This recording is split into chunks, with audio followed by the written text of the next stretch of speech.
주님의 말씀입니다. 경청하십시오. 그러므로 나는 할 수 있는 대로 로마에 있는 너희에게도 복음을 전하기를 원하노라. 내가 복음을 부끄러워하지 아니하노니 이 복음은 모든 믿는 자에게 구원을 주시는 하나님의 능력이 됨이라. 먼저는 유대인에게요 그리고 헬라인에게로다. 복음에는 하나님의 의가 나타나서 믿음으로 믿음에 이르게 하나니 기록된 바 오직 의인은 믿음으로 말미암아 살리라 함과 같으니라. 아멘. 인간이 붓으로 기록한 책 중에 로마서만큼 사람들을 변화시킨 책이 없다고 합니다. 수많은 하나님의 사람들이 로마서를 읽고 놀라운 은혜를 받았습니다. 어거스틴은 로마서를 읽고 회심하게 되었고, 마틴 루터는 로마서를 읽고 이신칭의 교리를 정리하여 종교개혁을 이루게 되었습니다. 크롬웰은 로마서를 읽고 청교도 개혁을 일으켰습니다. 또한 존 칼빈이 말하기를 로마서는 성경의 모든 보화들을 이해하도록 인도하는 문이라고 했습니다.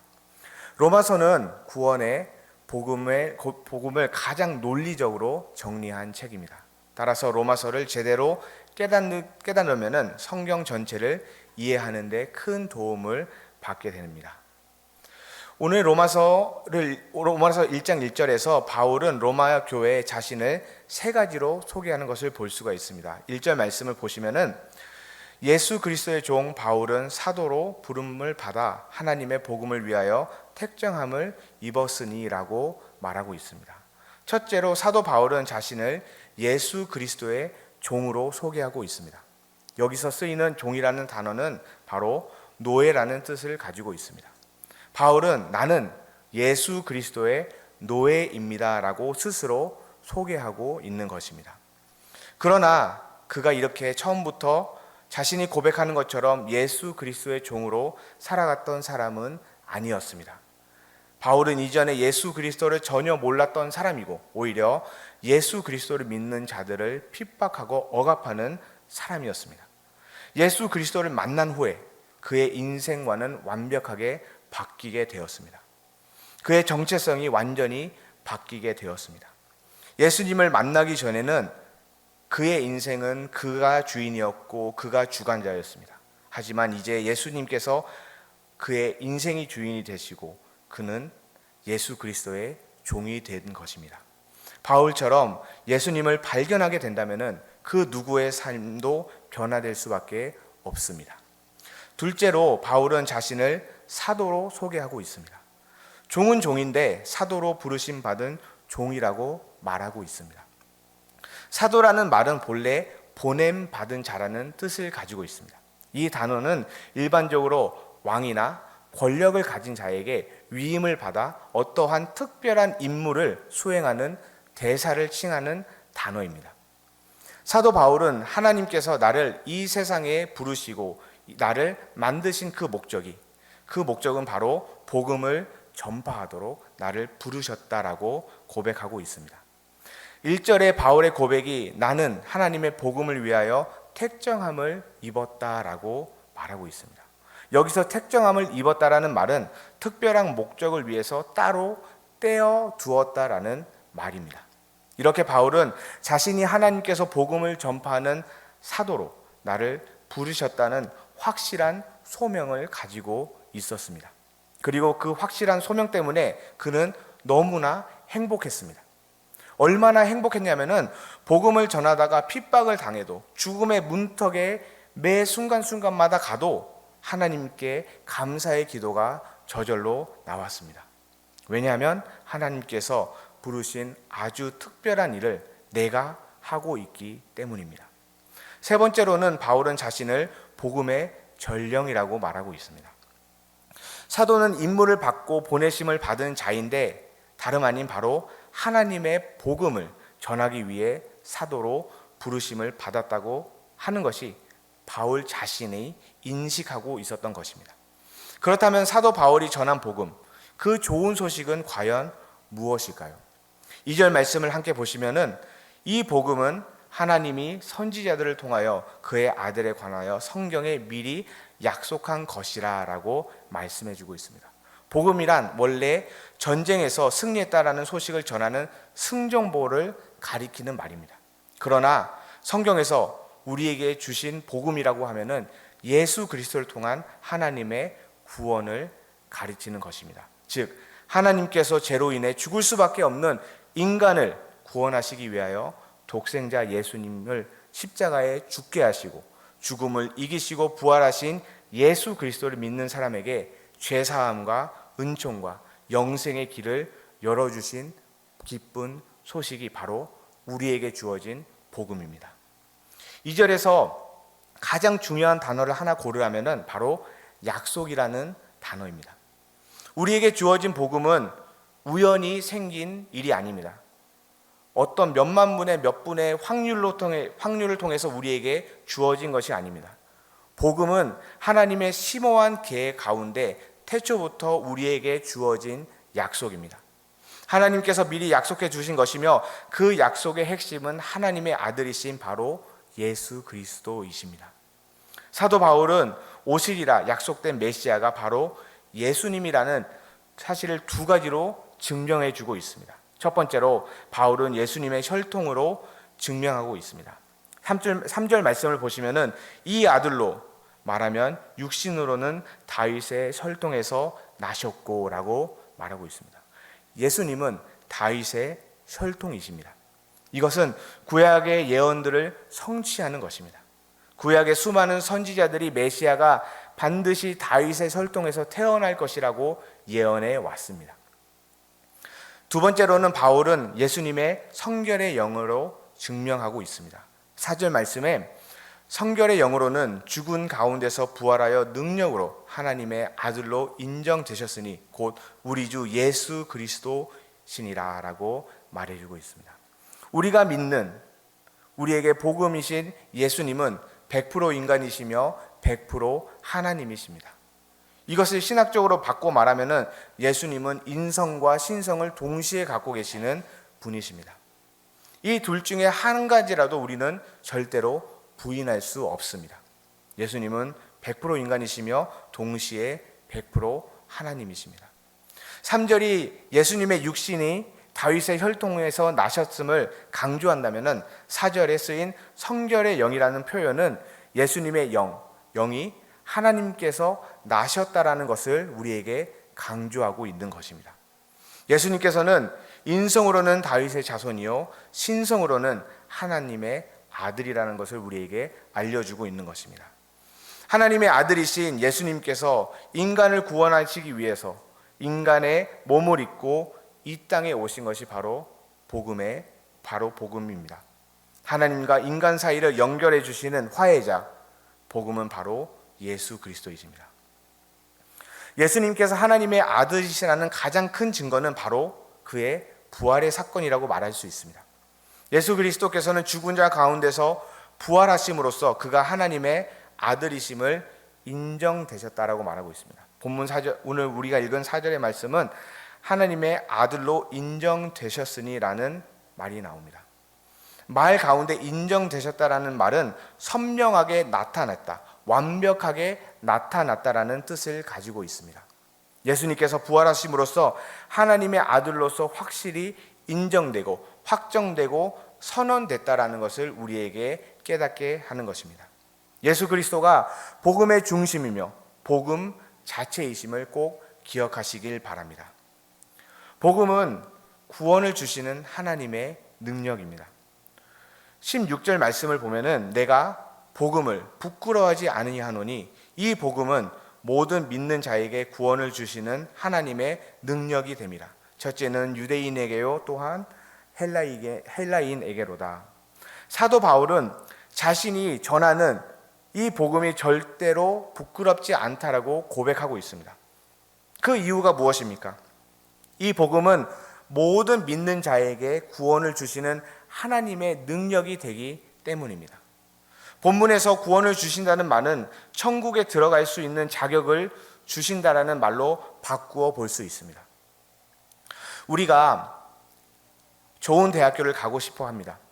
하버드는 아무나 못 갑니다. 시험 성적이 정말 뛰어난 사람들만이 들어갈 수 있습니다. 미국의 백악관이나 아니면 한국의 청와대 아무나 못 들어갑니다. 그곳에 들어갈 수 있는 자격이 주어진 사람들만이 들어갈 수 있습니다. 그리고 그 진입 문턱은 상당히 높습니다. 그러나 천국은 누가 들어갑니까? 모든 믿는 자가 들어갈 수 있다라고 해주십니다. 예수 그리스도가 내 죄를 사하시고 나를 위해서 십자가에서 죽으시고 부활하셨다라는 이 복음의 말씀을 믿기만 하면은 그 누구나 들어갈 수 있습니다. 아니, 이처럼 들어가기 쉬운 곳이 또 어디 있겠습니까? 그러나 본래 천국은 아무나 들어갈 수 있는 곳이 아니었습니다. 하버드, 백악관에 비교할 수 없을 정도로 들어가기가 어려운 것이 바로 천국입니다. 천국에 들어가는 한 가지 비결이 있습니다. 바로 죄가 없으면 됩니다. 그러나 이 기준을 놓고 보니까 이 세상에 단 한 사람도 천국에 들어갈 수 있는 자격이 없는 것입니다. 왜냐하면 이 세상에 죄가 없는 사람은 단 한 사람도 없기 때문입니다. 그 말은 이 세상에 그 누구보다 복음이 필요한 사람이 너무나도 많다라는 것입니다. 요즘 휴가철 아닙니까? 이제 모두들 국내외로 휴가를 떠나실 텐데, 우리가 해외로 휴가를 갈 때 비행기를 타기 위해서 공항에 가면은 꼭 거쳐가야 되는 기계가 하나가 있습니다. 우리가 짐을 그곳에도 넣어야 됩니다. 바로 검색대와 엑스레이 기계입니다. 검색대와 엑스레이는 우리 눈으로 볼 수 없는 것까지 다 잡아내는 기계입니다. 하물며 이렇게 하나의 기계도 우리 인간의 눈으로 볼 수 없는 것들을 다 볼 수 있고 다 파악할 수 있는데, 우리가 천국에 들어가기 위해서 천국의 검색대는 얼마나 더 우리를 자세하고 그리고 꼼꼼하게 보겠습니까? 우리가 하나님 앞에서 숨길 수 없는 죄는 절대로 없습니다. 하나님은 우리의 가장 은밀하고 우리가 깊게 숨겨놓았던 죄도 다 알고 계십니다. 우리 눈에는 다 착해 보이고 다 선해 보이고, 저 정도면 정말 양호하게 사는 거구나, 그리스도인답게 사는 거구나 라고 생각하지만, 하나님이 보실 때는 이 세상에 죄가 없는 사람은 단 한 사람도 없습니다. 로마서 3장 23절 말씀에 모든 사람이 죄를 범하였음에 하나님의 영광에 이르지 못하더니라고 말해주고 있습니다. 사람 안에 있는 죄로 인해 천국에 갈 수 있는 자가 단 한 사람도 없다라는 것입니다. 결국 모든 사람은 불과 유황이 꺼지지 않는 지옥에 떨어져야 되는 운명이었습니다.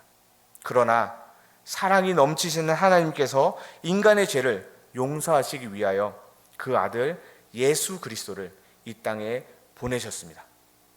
그리고 그가 십자가를 지심으로 우리가 천국으로 들어갈 수 있는 그 자격이 주어진 것입니다.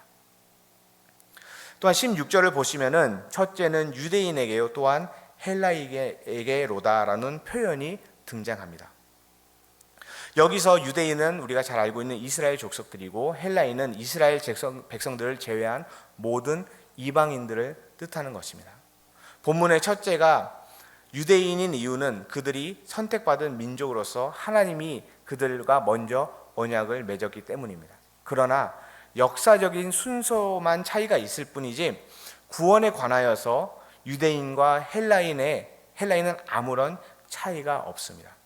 오늘 본문을 통해 바울은 유대인이나 헬라인이나 그 누구든지 복음은 예수님만 믿으면 구원을 주시는 능력이 된다라는 그 사실을 다시 한번 우리에게 확인시켜주고 있습니다. 또한 14절을 보시면은 야만인이라는 표현이 나옵니다. 헬라어로 바바로이스라는 말인데, 우리가 흔히 영어로 알고 있는 바바리안이 이 단어에서 나왔습니다. 오늘날로 말하면은 사회적 통념을 무시하고 사람과 사람 사이에 예절 범절을 모르는 사람, 이런 사람들, 당시 교회 다니는 사람들은 이런 야만인들에게 쉽게 접근하지 못하고 이들에게 쉽게 전도를 하지 못했습니다. 저런 야만인들에게, 저런 무식한 사람들에게, 저런 예의 범절도 모르는 자들에게 복음이 무슨 필요가 있겠는가? 하나님의 말씀이 왜 저들에게 전달돼야 되는가라는 생각을 했습니다. 그러나 이것은 잘못된 믿음이었습니다. 복음이 살아있는 교회는 목욕탕과 같은 교회입니다. 목욕탕은 깨끗한 사람이 오는 것이 아닙니다. 더럽고 씻기 위해서 오는 장소입니다. 머리가 단정한 사람은 미용실에 가지 않습니다. 배부른 사람은 식당에 가지 않습니다. 마찬가지로 깨끗한 사람은 목욕탕에 갈 필요가 없습니다. 씻어야 할 필요가 있는 사람이 목욕탕에 갑니다. 따라서 교회는 죄로 물든 많은 사람들이 오는 것이죠.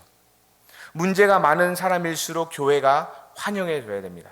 그리고 그 환영받은 사람이 그래, 교회가 소망이지. 교회가 아니었으면 이 더러운 죄를 내가 어디서 씻겠어. 복음이 살아있는 교회는 목욕탕과 같은 교회입니다.